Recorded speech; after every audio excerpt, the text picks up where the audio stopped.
지난 시간에도 여호수아서의 저자인 여호수아에 대해 좀 말씀을 드렸는데 오늘도 이 여호수아에 대해 좀 더 생각해 보겠습니다.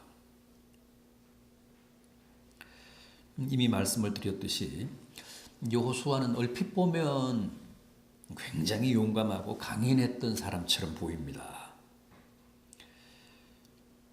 그런데 실제는 그다지 그렇지 못했던 사람 같습니다. 오히려 나약했고 카리스마 있는 리더십에도 다소 문제가 있었던 것 같습니다. 그랬기 때문에 하나님이 계속해서 강하고 담대하라, 두려워하지 말라, 놀라지 말라 그러시면서 내가 너를 떠나지 아니하고 버리지 않겠다고 위로하시고 많이 격려를 하셨습니다. 그래서 결국 하나님이 명령하신 그대로 여호수아의 진두 지휘하에 이스라엘은 무사히 요단을 건넜고 가나안 진격 최대 난제로 꼽았던 여리고성도 정복을 했습니다. 그리고 정복한 그 여리고성을 교두보로 가나안 모든 성읍들을 속속 정복을 해서 이스라엘 각 지파에 골고루 땅을 배분했습니다. 이렇게만 보면 여호수아의 행적이 굉장히 성공적이었던 것 같고 아무런 문제도 없었던 것 같습니다. 그런데 냉정하게 평가하면 여호수아의 사역은 생각만큼 성공적이지 않았다는 거죠.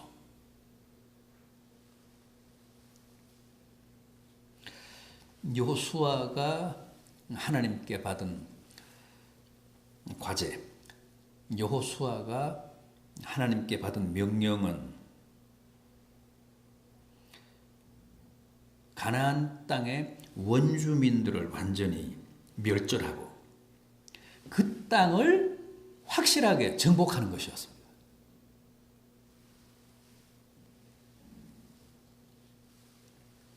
그게 여호수아의 사명이었습니다.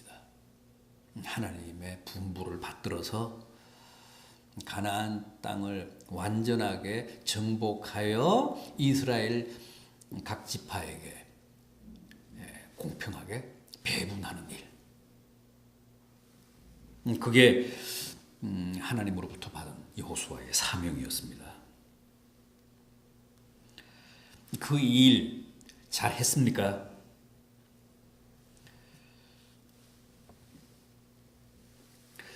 하나님이 여호수아에게 명령하신 가나안 정복의 대원칙이 뭐였죠?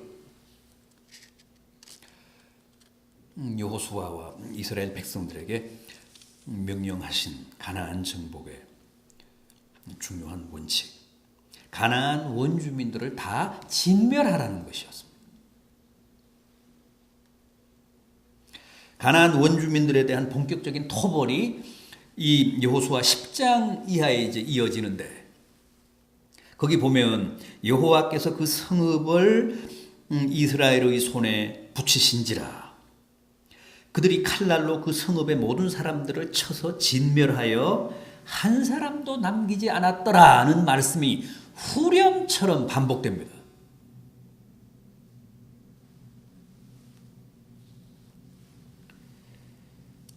각 성읍에 있는 가나안 족속들을 한 사람도 남기지 말고 다 진멸하라는 게 하나님의 명령이었습니다. 여호수아가 그 원칙에, 그 하나님의 명령에 충실했습니까? 우리 여호수아 11장 21절을 한번 보겠습니다. 이 여호수아 11장 21절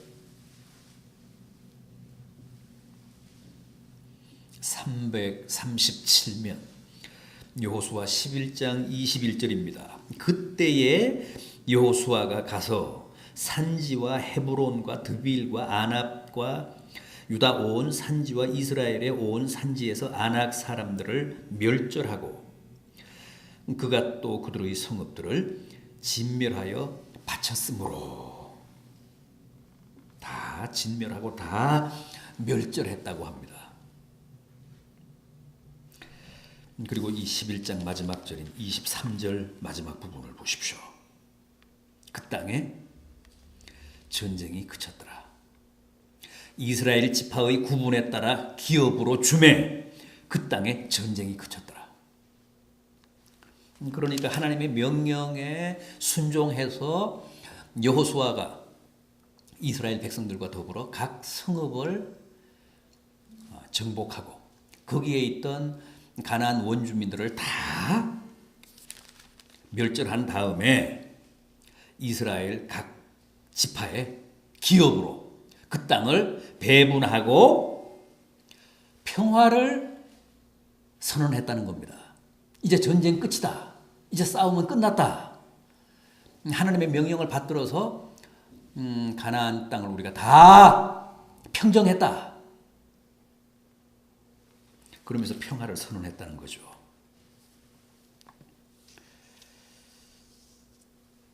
그런데 사실은 가나안 족속들을 다 진멸하지 않았습니다.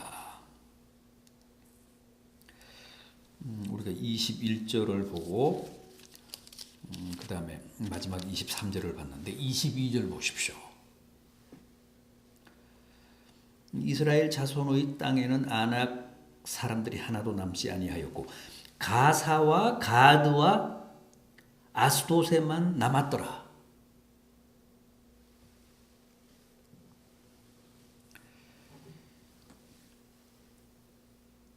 얼핏 보면 다 진멸한 것 같습니다. 그러나 자세히 보면 한 구석에 원주민들을 남겨뒀습니다. 대충 넘어간 겁니다. 그리고 전쟁 끝났다 평화다 그렇게 선언을 해버렸다는 겁니다.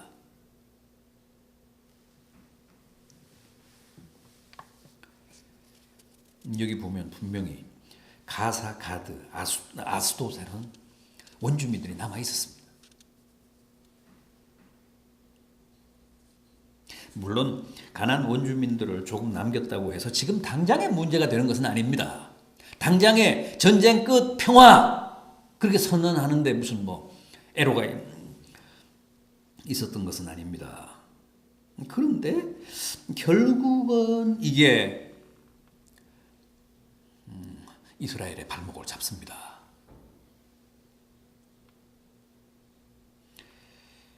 이 여호수아서 다음에 나오는 성경이 사사기입니다. 사사기 16장을 보면 이런 대목이 나옵니다. 삼손이 가사에 가서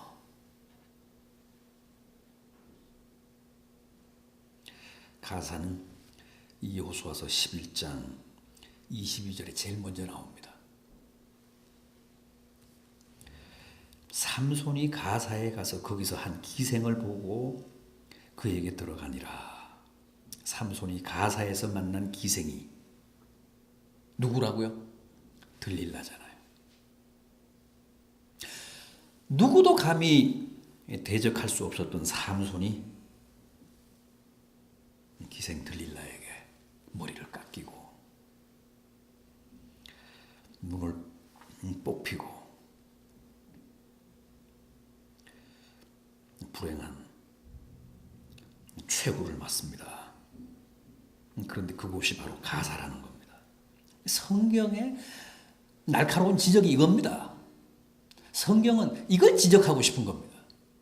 이걸 고발하고 싶은 겁니다. 생각해 보십시오. 일찍이 여호수아가 하나님의 명령대로 모두 진멸하고 가사를 남겨두지 않았던들 후대에 와서 이런 끔찍한 비극이 일어났겠습니까? 그 가사가 이스라엘의 영웅인 삼손을 먹어버렸습니다.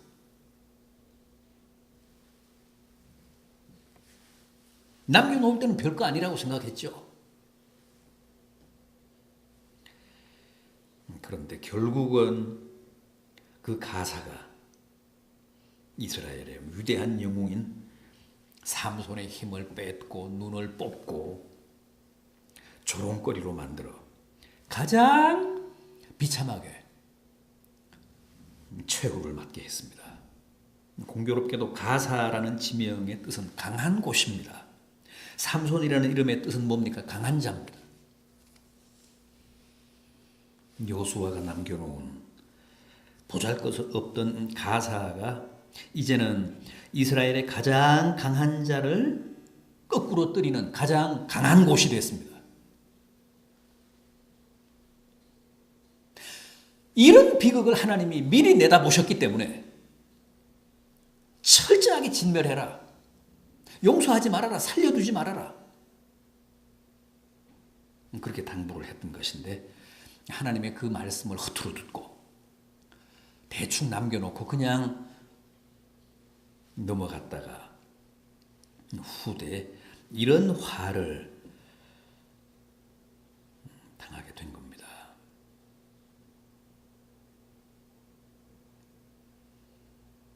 하나님이 모두 진멸하라고 하시면 우리는 반드시 그렇게 해야 합니다. 잘 이해가 되지 않아도 그렇게 해야 합니다. 그건 너무 잔인합니다. 왜 그렇게까지 해야 합니까? 왜 어린 아이까지 진멸해야 합니까? 왜 짐승까지 다 죽여야 합니까?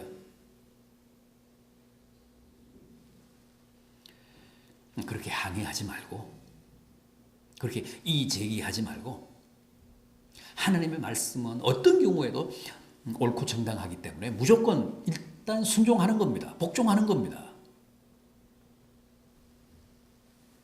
그랬다면 후대에 이 가사의 비극은 없었습니다.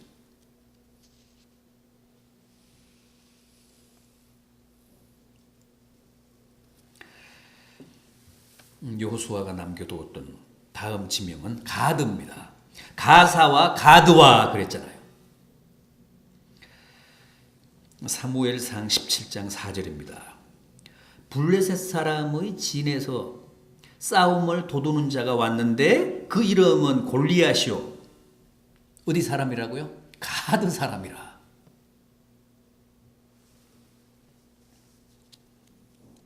그 신장은 6규빗 한 뼘이요. 그랬습니다. 저 유명한 블레셋의 장수 골리앗이 가드 출신이었다는 겁니다.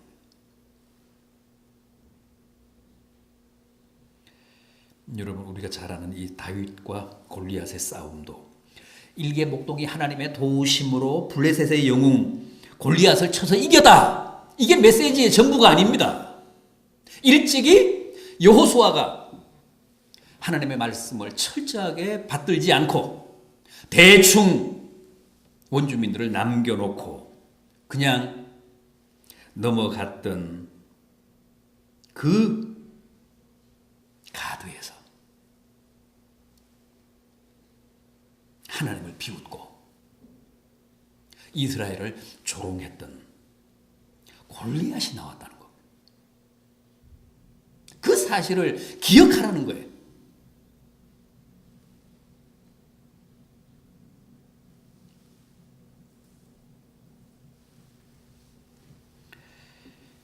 하나님은 세상과 타협하지 말아라. 악한 세력을 용납하지 말아라 하셨는데 이스라엘 백성들은 그 하나님의 명령에 소홀했습니다. 그래서 가드를 조금 남겨뒀습니다.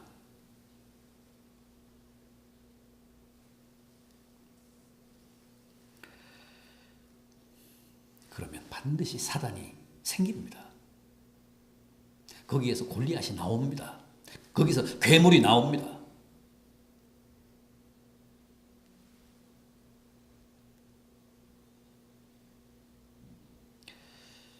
가드를 진멸하십시오. 가드를 남겨놓지 마십시오. 왜 원수를 애지중지 키우고 계십니까? 지금은 뭐 아무런 문제가 없습니다. 지금은 뭐 큰 탈이 없습니다. 그래서 지금도 가드를 즐기고 계시지만 두고 보십시오. 조만간 문제가 됩니다. 그래서 하나님은 악의 뿌리를 뽑으라고 하신 겁니다.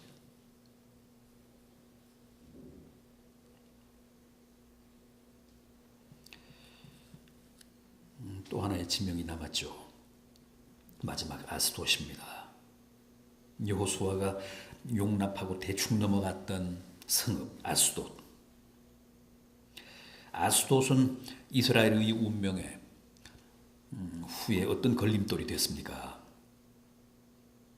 사무엘상 4장 5장을 보면 역시 블레셋과의 전쟁 얘기가 나오는데 첫 전투에서 블레셋과의 싸움에서 이스라엘이 크게 패합니다. 그래서 어떤 아이디어를 내느냐 하면 우리 이럴 게 아니라 하나님의 언약 궤를 들고 나가서 싸우자. 그러면 군사들이 힘을 받을 게 아니냐. 그리고 그 전장에서 하나님이 우리를 도와주실 게 아닌가. 그래서 하나님의 궤를 메고 나가서 블레셋과 전쟁을 벌입니다. 처음에는 이스라엘의 사기가 충천했습니다. 이길 수 있다는 확신에 넘쳤습니다. 그러나 결과는 역시 참패였습니다. 무려 3만 명의 군사가 죽습니다. 심지어는 하나님의 그 언약 궤까지 블레셋 군대에게 빼앗깁니다. 사무엘상 5장 1절입니다. 블레셋 사람이 하나님의 언약 궤를 빼앗아 가지고 에벤에셀에서부터 아스돗에 이르니라.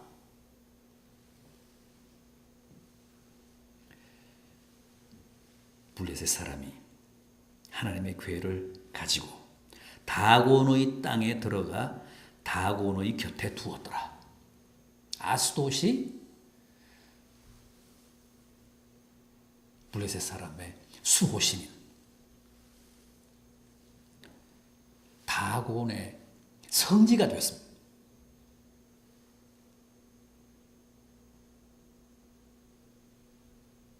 일찍이 이스라엘이 그냥 방치했던 아스돗이 다곤의 소굴이 됐습니다.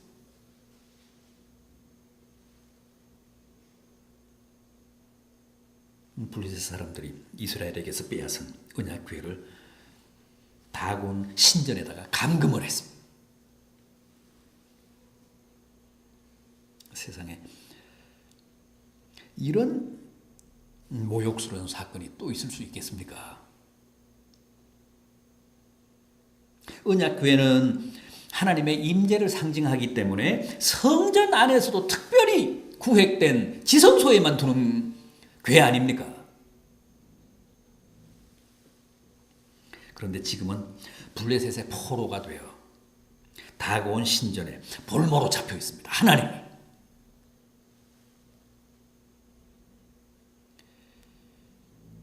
세상에 이런 망측한 일은 없습니다.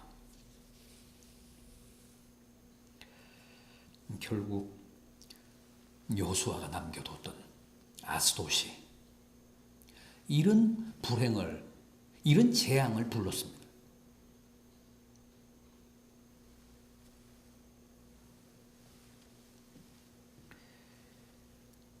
가사와 가드와 아스돗을 진멸합시다.